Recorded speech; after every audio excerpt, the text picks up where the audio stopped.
Hi, Jeff. Hey, what's up, Henry? What's up? Today is Tuesday, September 8th. It's around 2:50 right now. We're going to do a quick check-in.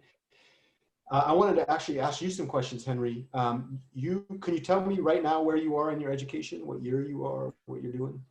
I just finished my first year as a transfer student at San Jose State. I'm studying computer science and humanities, and I have 2 more years to go. I spent about 4 years at Foothill College, surviving. Yeah, that's called a better education for cheaper. So what I wanted to talk about today, you and I were just talking about grades, and I wanted to follow that up because this is a great timestamp. Um, I have the feeling personally that you are a 4.0 student. I think that you are a thought leader of the future, and that anytime you set your mind to something, you're going to do it. But I also understand that in your past, you've been working on getting grades. And so what I wanted to talk about, getting good grades and succeeding in class, and gun was, I don't think, when I hear about gun, I think that some of that was quite painful. Yeah. Question mark. Yes, definitely painful Yeah. in many ways. And so what I might ask just in this conversation is for maybe you to speak with yourself, and you can either speak with yourself in the past or the future. One of the things that I've been encouraging you to think about, and I think this has been a back and forth, a beautiful back and forth between the two of us, is focus on earning straight A's if you want them, right? And I think that you are still in the process of convincing yourself that you can do that in technical classes. This is a question, not a statement. Yes, still in the process of being able to do so with full control. I have no doubt in my mind that you're going to just excel at that process. But the flip side is that this is a really kind of special moment in your education. One, because we're catching it on video, and two, in our future, I would imagine in your future, you're going to speak to many students that probably are in that same position, are thinking about themselves in the moment and wondering, can I do this? What would it mean for me to try to get straight A's in these classes? How would that work? And so I guess the question would be is, as you kind of prepare, what kind of goals have you set for your classes this quarter? And then two, what kind of positive self-talk or inspirational thinking do you do to kind of make sure to protect yourself? We can keep to do those one at a time. So the goals that Okay. you have for this quarter. The goals I have for this quarter, I'm in 4 computer science classes, and that feels like a whirlwind already, just that sentence.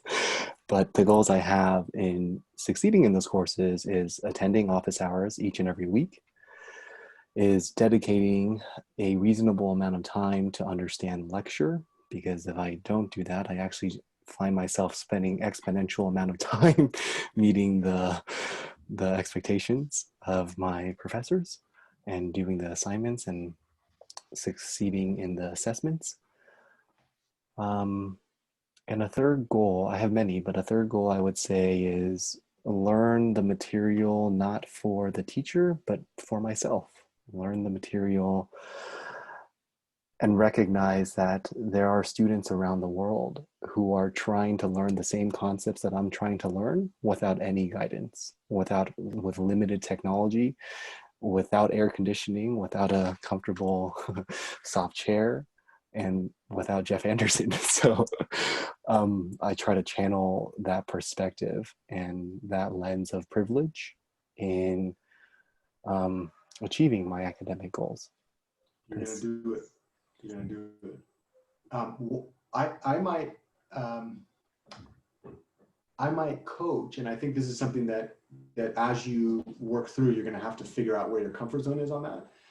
I might coach you to write down specific grades and are they doing it on percent scores? Yeah. So if one thing that I would do that I found really helpful is never go for an A+. Never write it down every time I wanted 100%. right? Every single time that I went in a class, I wanted 100%, I wanted to be the best in the class, not having to do with other people. I never wanted to beat anybody else, but I recognized that the moment that I identified that I wanted to be the best performer, I would have to adapt a bunch of new techniques to help me accomplish that goal.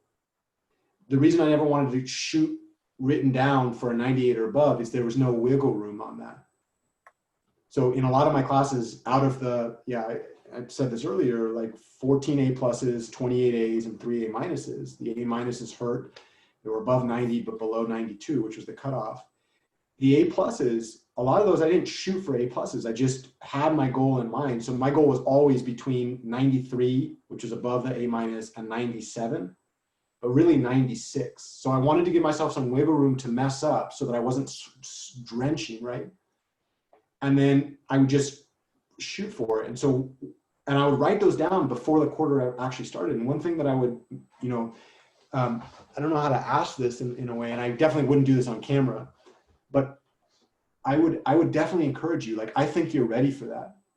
And I think not only are you ready, but you can do it. And even if you don't do it, even if you were to write down, like, I wanted an A and you ended up getting a B plus, there's lessons in the discrepancy there. But like, knowing what I know about you, I think you're ready for that stage. I think you're ready to make the self-commitment to get A's in those classes. I would encourage you to write down the exact grade and then the percentage scores less than 100% for sure, right? Give yourself some wiggle room. And then every time you get an assessment, look at those goals. And the point of this is not the focus on the grades. The grades are useful because they are indications about strategies, right? They tell you, is the current strategy I'm looking at working for the circumstance that I'm in? If those two things align, then you're meeting the challenge in the way that was expected of you, and then you're adapting those. And all of it, in my case, the thing that I would encourage you to think about is all of it is designed for study skill improvement. So like, instead of thinking, how do I get straight A's? What I would ask myself is like, what new strategies do I need to adapt in order to achieve my goal in this circumstance? When things go wrong, what was I missing and what could I have done better? And those are great conversations for office hours, which you're so adept at navigating, right? I wouldn't say this to you if I didn't think you were ready. And I don't think I've ever said it this flatly, but like, you're ready for this.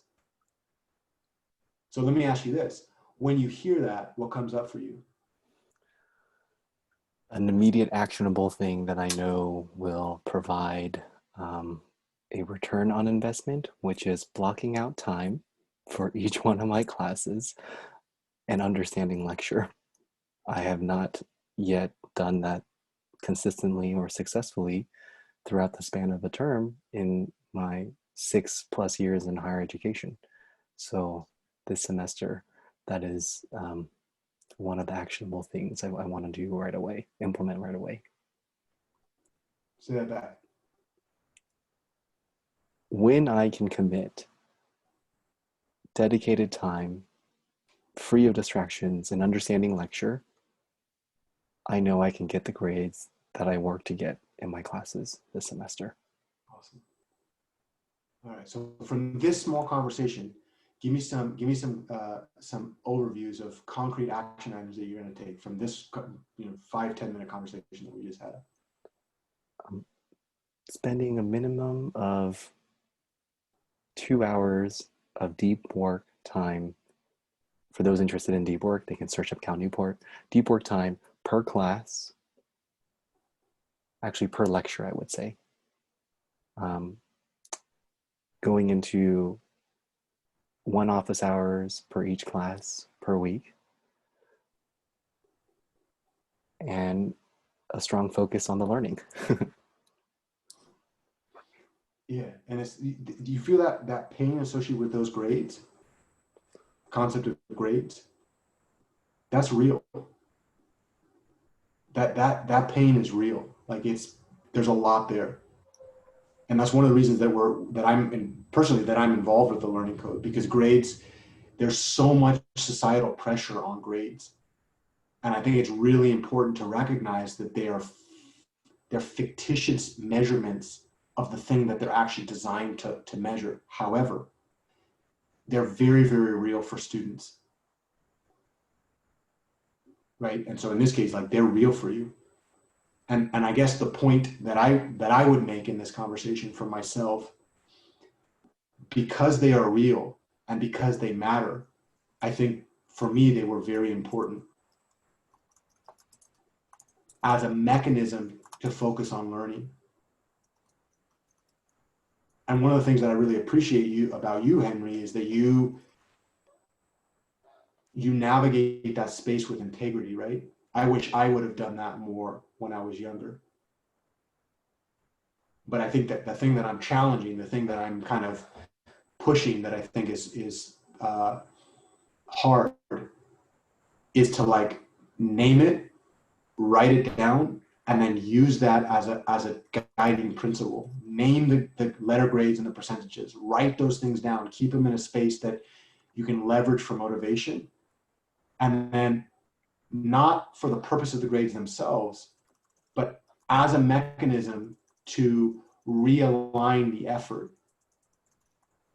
And we'll talk more about that in the future. But Okay, go to your meeting. Thank you, Jeff. can we stop recording and then Yeah, the two of us